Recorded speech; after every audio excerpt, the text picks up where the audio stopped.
আছে, এগুলো পরীক্ষা করা হয়েছে। ধরুন আপনি কোনো একটা মালিকের কাজ করছেন, আপনি যতক্ষণ না ভাববেন যে মালিকের আপনি পিছনে পিছনে সর্বনাশ করবেন বা মালিকের আপনি শত্রুভাবে কাজ করছেন, একরকম দেখাচ্ছেন কিন্তু পিছনে পিছনে মনে মনে আপনার ষড়যন্ত্র কিছু অন্য কিছু, দেখবেন সেই মালিক আপনাকে বারে বারে সন্দেহ করবে, বারে বারে চেক করবে, বারে বারে উল্টাপাল্টা কথা শুনবে। কিন্তু যখন আপনি মনে করবেন যে না, মালিক তো আমার অন্ন যোগাচ্ছে, মালিক আমাকে কর্মসংস্থান আছে, তাহলে কেন আমি ওনার ব্যাপারে খারাপ ভাববো?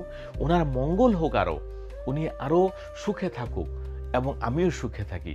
এবং আপনি কোনো রকম দ্বন্দ্ব ভাব ছাড়া যদি কাজ করেন, দেখবেন আপনার মালিক বছরে একদিন আপনাকে একটা টু শব্দ মাত্র করবে না। কেননা তার মনের মধ্যে পরমাত্মা জানিয়ে দেবে যে তুই কেন ওকে সন্দেহ করছিস, সে তো তোর জন্য জান প্রাণ দিয়ে দিচ্ছে। তো এটা হচ্ছে একদমই আধ্যাত্মিক ব্যাপার। আপনি করে দেখুন যদি বিশ্বাস না হয়। কারণ আমিও কোনো মালিকের কাজ করছি, আমার মালিক আমাকে বিগত আমি 21 বছর